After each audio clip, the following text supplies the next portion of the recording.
Hello, my name's June and I'm 38 years old. My father-in-law, Nick, recently passed away.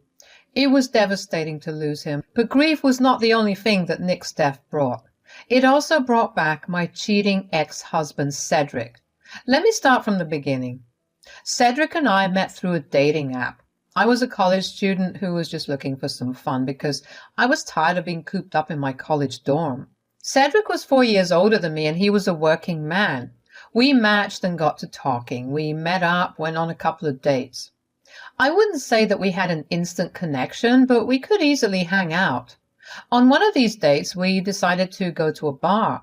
We ended up drinking a lot, and before I knew it, we were at his place.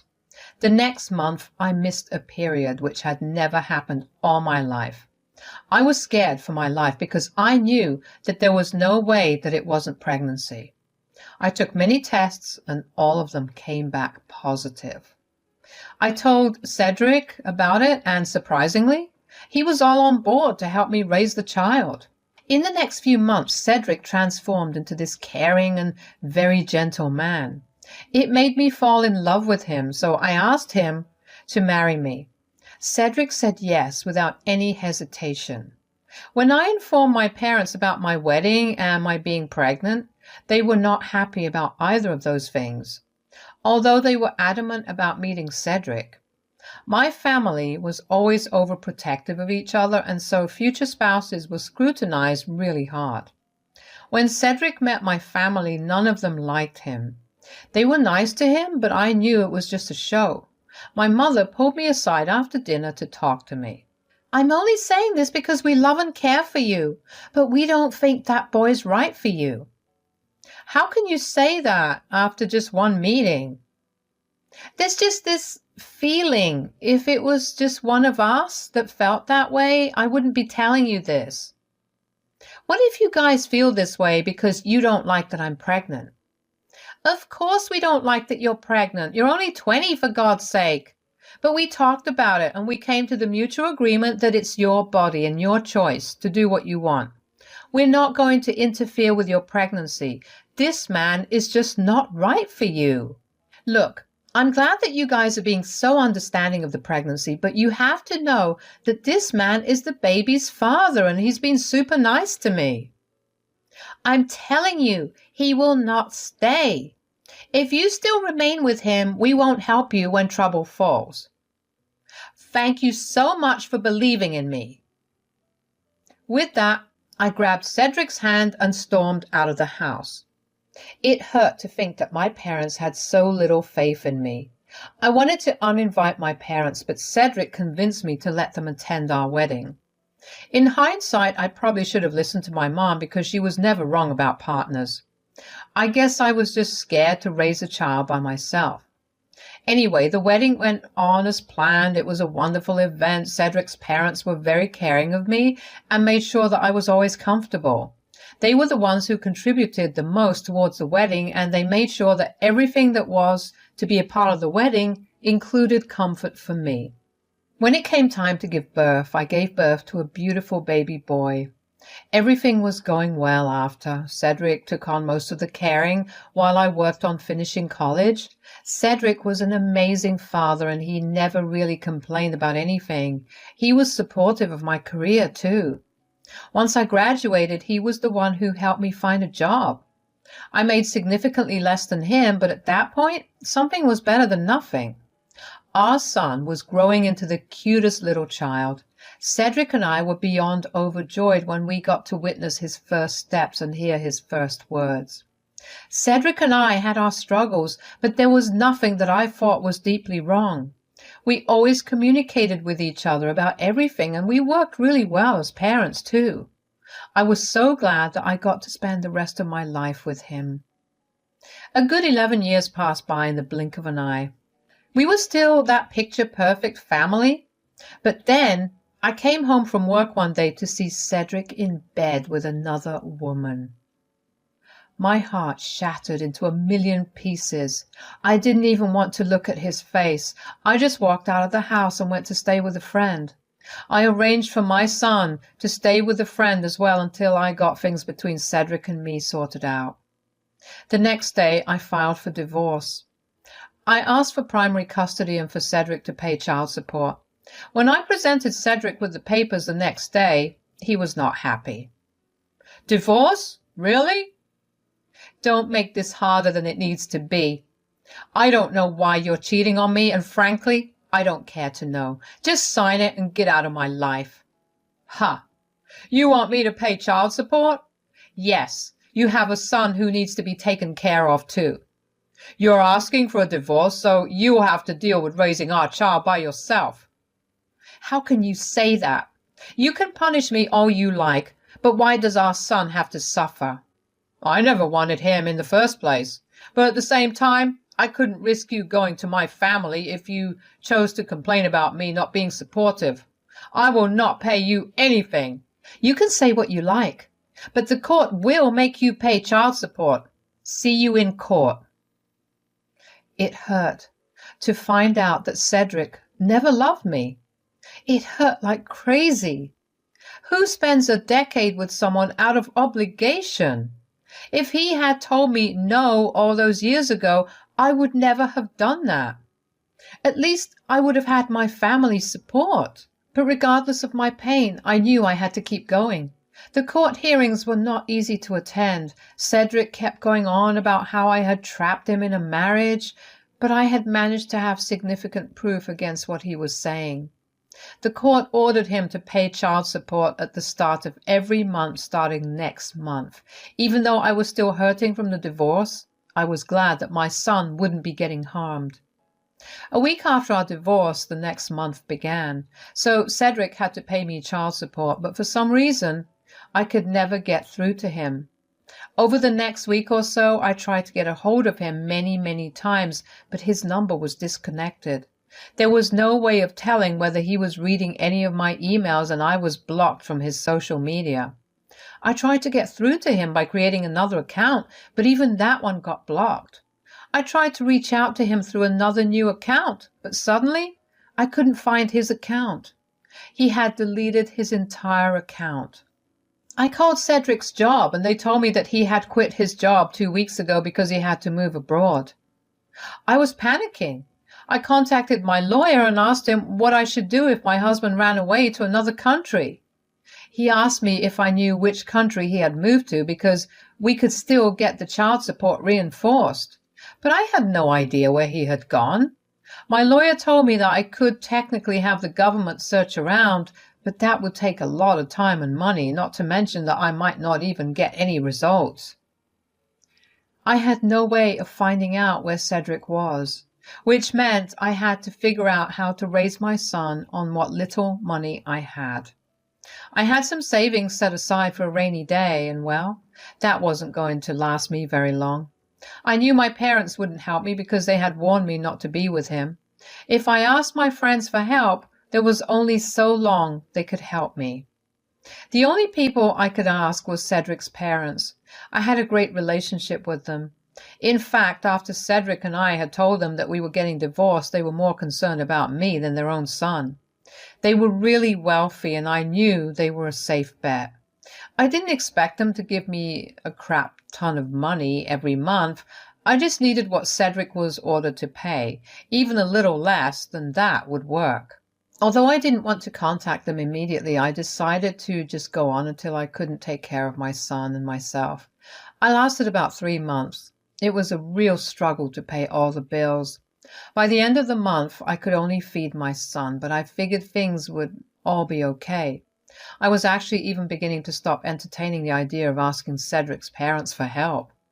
And then my son got really sick. He had to be hospitalized for a couple of days. The medical bills, even after insurance, were way too much for me to be able to pay off. I remember having a huge breakdown about it. We were barely getting through the month as it was, and to have another huge expense was salt to an open wound. I knew I had to contact Cedric's parents, so I did. "Hey, June, how's everything going? It's been a while since we heard from you." "Yeah, well, I've been struggling a lot." "Oh, no. Is Cedric creating any hassles for you?" He's abroad somewhere. Haven't you heard from him?" "Abroad? What do you mean?" I thought you knew. He ran away the day we got a divorce to get away from paying child support. What the hell? I just thought he was being him and not calling us. Plus, I have to admit, we were mad at him for ruining a good relationship, so we didn't call him up either. Yeah, so I've been struggling. Oh, God, yeah. You know what? Why don't you guys come over? I'll talk to Nick about all this, and we'll do our best to help you. Thank you so much. I really don't know how I can repay you. Nonsense. You've been dealing with all this for months. I wish you had come to us earlier. Besides, we want to take care of our grandbaby too. Bring some clothes over. Stay with us. Okay, I'll be there in an hour. I was honestly relieved that Felicia was so readily on board with helping me out. I didn't even have to ask her to help me outright. She just said she would. I cried in relief. Once I was done crying, I packed up a small suitcase for my son and me, and we went over to Felicia and Nick's. Felicia greeted us at the door with huge hugs. When we went in, we saw Nick, and he also greeted us with huge hugs. We sat down to have lunch and just had casual conversations. They made sure to ask my son a lot of questions and made him feel involved, which made me feel happy that they were protecting my child from hearing things that he shouldn't have heard. When we were done with lunch, my son went off to play somewhere in the house, and Nick, Felicia, and I talked about how everything had been the past 3 months. They were furious about how Cedric left me.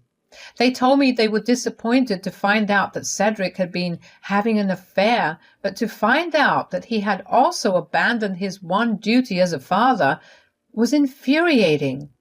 They were also upset with me for not reaching out earlier, and I admitted it was wrong of me to do that. Nick was adamant about helping me out financially. He wanted to give me way more than Cedric was entitled to give me, but I felt wildly uncomfortable with him giving me that much money. Nick, please, there's no need for that much money. Consider it a reimbursement for the past 3 months. Besides, you're a young woman who's raising a child all on your own. You don't have to make so many sacrifices when your child's grandparents have more than enough to give. I know, but it feels like it's a little too much. Nonsense. Nothing is too much when it comes to you too. And nothing you say will change our minds. We just want one thing from you in return. Yes, of course, anything. You need to be in more contact with us. We need you to promise us that if you ever need anything, and I mean anything, you'll come to us. I promise I will. Good. We don't want either of you struggling anymore. Thank you so much. Shh. We love that we can be more involved in our grandbaby's life too. So thank you for coming to us. The next few months were like a breeze. I never realized how much of a difference financial stability made until I had more than enough money. Even when I was married to Cedric, we were in no means financially stable. We still lived paycheck to paycheck, but having more money meant providing my son with many more opportunities. Months turned into years. My son turned into a wonderful person, and he had a very close relationship with his grandparents. We went to see them every weekend and even went on family vacations with them. We were living very well, not only because Nick and Felicia were still supporting us, but because I landed a much better job and my son was also able to start working. About 6 years after Cedric left us, Nick's health began to deteriorate. He had suffered a stroke, but he was fine after he got medical attention. He was put on a strict diet and had a lot of medicines to take. We were all scared that something bad would happen, so we were constantly on guard. Nick was adamant about redoing his will, so I helped him get it done. A couple of months after my son turned 18, Nick suffered a heart attack and passed away before he could get any help. We were devastated. We were told that if we had recognized the symptoms even 2 minutes earlier, he would have been able to live. It was heartbreaking to know that. The funeral happened a week after Nick passed away. We took our time informing everyone in Nick and Felicia's extended family about Nick's passing. Felicia was a mess, so my son and I handled almost everything. We didn't mind doing it because obviously it was the least we could do. The funeral was a very solemn moment. Never had I ever seen so many people gathered in one place. It felt good to know that Nick was loved by so many people, and it was even better to see Felicia crack a smile again after meeting her loved ones. My son and I were pretty much strangers to almost everyone present, but we clung to each other. A week later, we were having a reading of Nick's will at Felicia's place. I don't know how Cedric found out, but he showed up at the front door.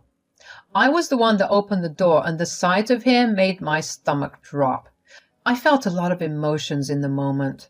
Anger, frustration, shock, disbelief. I was too caught up in my emotions to form a single sentence. Cedric barely acknowledged and just pushed past me and entered the house. When I got a hold of myself, I slammed the door shut and quickly walked over to him.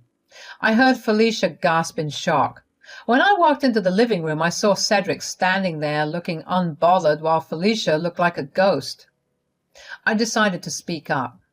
"What are you doing here? Last time I checked, they're not your in-laws anymore."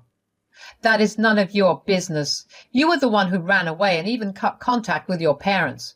It's worse that you're here, not the other way around." "Whatever. I also came back for my inheritance." "Excuse me? You went missing for the past 7 years. You left me to raise our child alone. You never checked in on your parents, and the only reason you came back was for your inheritance? What is wrong with you?" "Who cares about what's wrong with me? I still get my inheritance, and nothing you say will change that. Anyway, Mom, can I take a look at the will?" "What inheritance are you talking about?" "Dad promised me half of all his assets. I just want to see if he did give it to me and when I'll get it." I took a look at it, and there was absolutely nothing in it for you, although Nick did leave you a letter. Hearing that all his dad left him was a letter made Cedric angry. I saw his expression change from nonchalance to anger, and I felt giddy with happiness. I knew what was written in that letter because I was the one who helped Nick write it. The letter essentially told Cedric that Nick was very disappointed and angry with him. He told Cedric that he had raised him to be a better person and not someone who cheated on their spouse or ran away from major responsibilities. Nick went on to explain that since Cedric left me and my son alone to fend for ourselves, he was the one who stepped up and took care of us, with Cedric's portion of his inheritance. Nick said that after his grandson was born, he changed his will to divide his assets into 3 parts between Cedric, Felicia, and my son. But because Cedric left, he decided to spend Cedric's portion on my son and me, and whatever was left, he was donating it to a non-profit organization that worked towards helping single mothers, while my son and Felicia would get their portion of the inheritance. I watched Cedric's face get redder and redder with anger. It honestly made me want to laugh out loud. I couldn't believe he actually thought he would get an inheritance from his father. Nick was a good man who had strict morals. He didn't care who you were to him. If you did something wrong, he would put you in your place, and he had put Cedric in his place in the most perfect way. It was also kind of sad to know that Nick knew somewhere in his heart that Cedric would only come back for the inheritance. When I thought back on how much Nick had insisted on getting his will changed, it was sad to understand that it was only because he knew Cedric that well. I was pulled out of my thoughts by Cedric walking towards me really fast. He jabbed a finger at my chest. "You! What did you say to him?" "First of all, get your finger off of me. Second of all, I didn't say anything to Nick. You read the letter. I don't know what it says." "It says your son got the inheritance, both my portion and his own. What did you do?" "I didn't do anything. You're responsible for your own actions. You chose to leave, and your father chose to exclude you from his will. I had no part in any of these decisions." "You think you're so coy by coolly telling me you had no part in anything? But I will contest Dad's will. I will get what's rightfully mine." "Go right ahead. I have full proof that you violated your court orders by fleeing the country, and I have proof of Nick pulling money from your portion of the inheritance to pay your child support. Try to fight me and you might get fined or worse, thrown in jail. Why, shut it, Cedric. If you're done, I'm going to nicely ask you to leave. You stole everything from me. No, you did that to yourself. Leave, or I will get the police involved. It's hard enough for us to deal with losing Nick, and you treating him like he was just some ATM to you is not helping at all. Get out. Cedric left after that, but not before yelling a bunch of profanities at us. Felicia looked like she was ready to go outside and fight Cedric, but I managed to calm her down.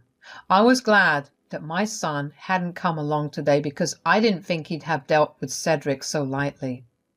I don't really know what happened to Cedric after that. I don't care to know either. The inheritance that Nick had left for my son was a pretty huge amount, and it would very easily get him through college without him having to take out any loans. I was grateful for Nick's insight. Once my son leaves for college, Felicia and I plan to go on a small vacation, just the two of us, because we're both women who went through a lot, and we think we deserve a moment of happiness. Life is beginning to look up. When I caught Cedric cheating, I never thought this was the route my life would take, but here I am. Remember that you can always find a ton of loopholes, but the consequences will come to find you, even if it takes years. Be good and do good to those around you, and you'll see how nice life can be.